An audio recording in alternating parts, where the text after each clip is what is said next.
welcome back to No Small Life. We have a great video for you today, but before we jump in, you are gonna wanna hit that subscribe button. We have great things coming your way a couple times a month. You're not gonna wanna miss out. So with that, hit the subscribe button, and here we go.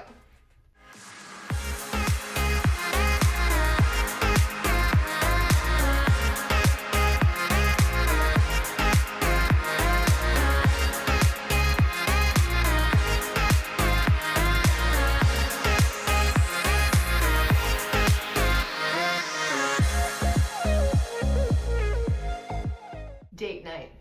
Date night. So there I was at Ann Taylor Law shopping with my wife. Now we had only been married maybe a year. Yeah, it wasn't very long. And we were shopping and Megan was touching everything. We were in the same store. Newlywed dreams were coming true. Same store for like 30, 45, an hour. And when we hit that hour point, and after she had touched 50 to 60 shirts that all looked the same. Bless heart, bless his heart. She asked me for the 17th time, do you like this shirt?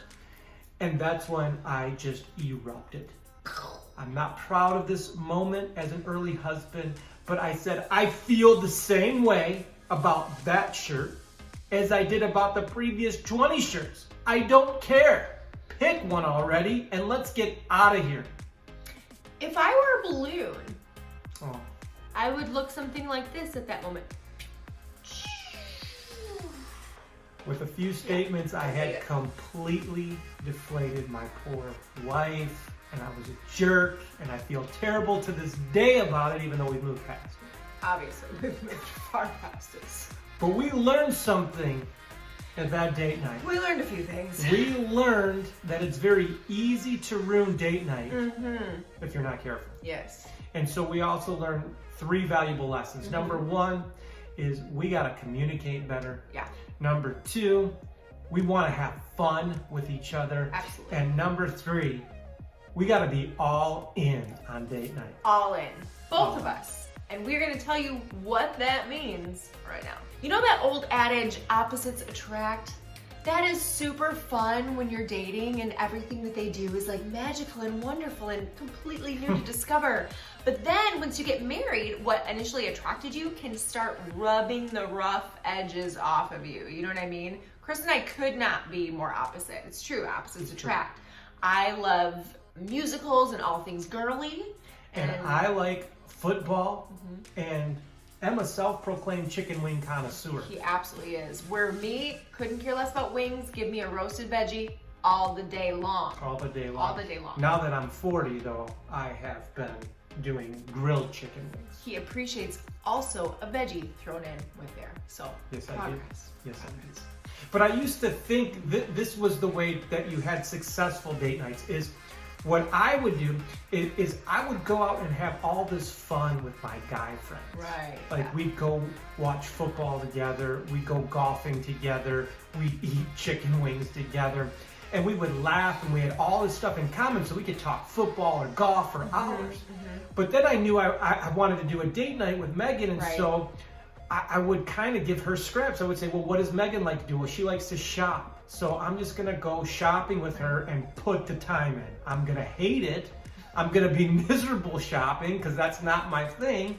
But, you know, I'm gonna go to Panera, which I don't care for, and then I'm gonna go take her shopping because that's what she likes to do, and I want to sweep her off her feet. Which, let's sidebar, who feels swept off their feet when they feel like an obligation, right? Nobody. No And one. that's the problem, is I was doing all the fun things with my friends, which there's nothing wrong with having hobbies you enjoy with your friends. 100%. You need time with your friends. Definitely need that.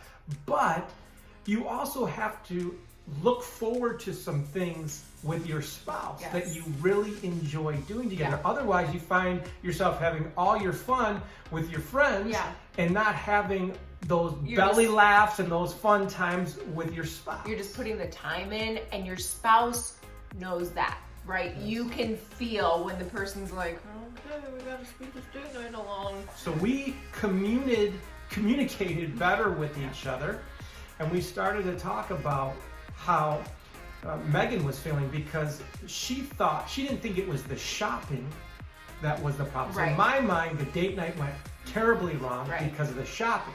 In her mind, she just thought I didn't want to spend time with her. Right? That's how we all take this. We can see it just through our lens. We're like, what's wrong with me? Like, why? I must not be fun anymore. My husband doesn't enjoy spending time with me. He's not curious about getting to know me, right, ladies?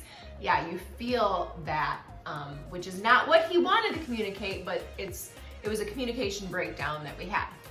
So we had to have an authentic conversation where we got real with each other, and we just talked calmly about what went wrong, how we felt, and what date nights should look like moving forward. Let me just clarify that calm conversation did not happen right after the Ann Taylor explosion. No. Emotions were very, emotions were very high at that time, so it was good to take an adult timeout, like we like to call them, and readdress that conversation when emotions were a little bit more stable.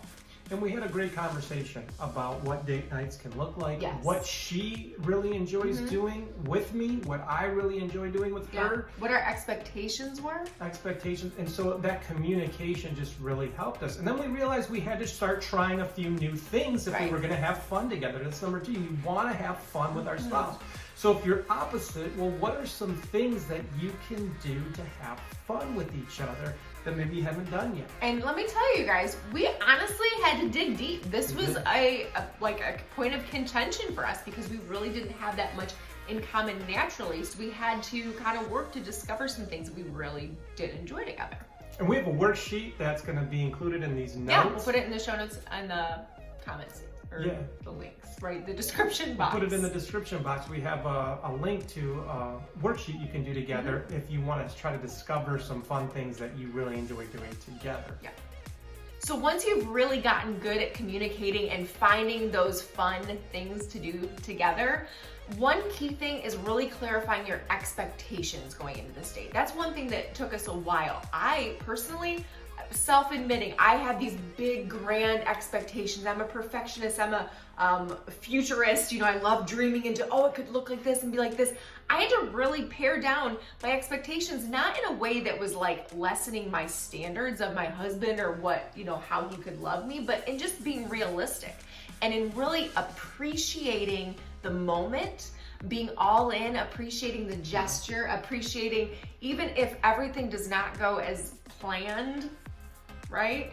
I can be all in and see his heart. And if the goal is just to connect and have fun together, regardless of how everything transpires, you can fully enjoy it. It's so true. I mean, we used to call it the Taj Mahal experience. Because Megan would have these huge expectations. And let me tell you something about guys. Like, we plan stuff, and if we plan something and put time into it and you like hate it, and you like do what I did in the store, you know, we'll take our ball and go home because we'll think we can't get a win, and there's no date that is realistic that we can plan that you'll even enjoy. Right. So we'll just stop trying. Yeah. So the goal is to have those expectations, have that good communication, talk about those expectations, talk about what you have fun doing together, and then go all in on date night. All in. That's so important. Now we have something called Chris shopping.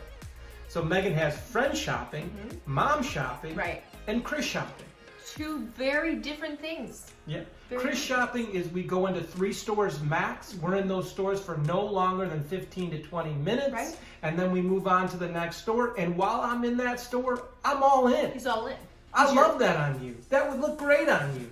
Wow. I like that. Look at that shirt. Yeah, I'm all in. He is. And it's really fun. And I know I can like have this really fun side of him if I don't drain him and ask him to be in 7 stores for, 3 hours. That's more, like you said, girlfriend, mom, that sort of thing. But really knowing that I get the best version of my husband in this amount of time, I can buy into that, right? Absolutely.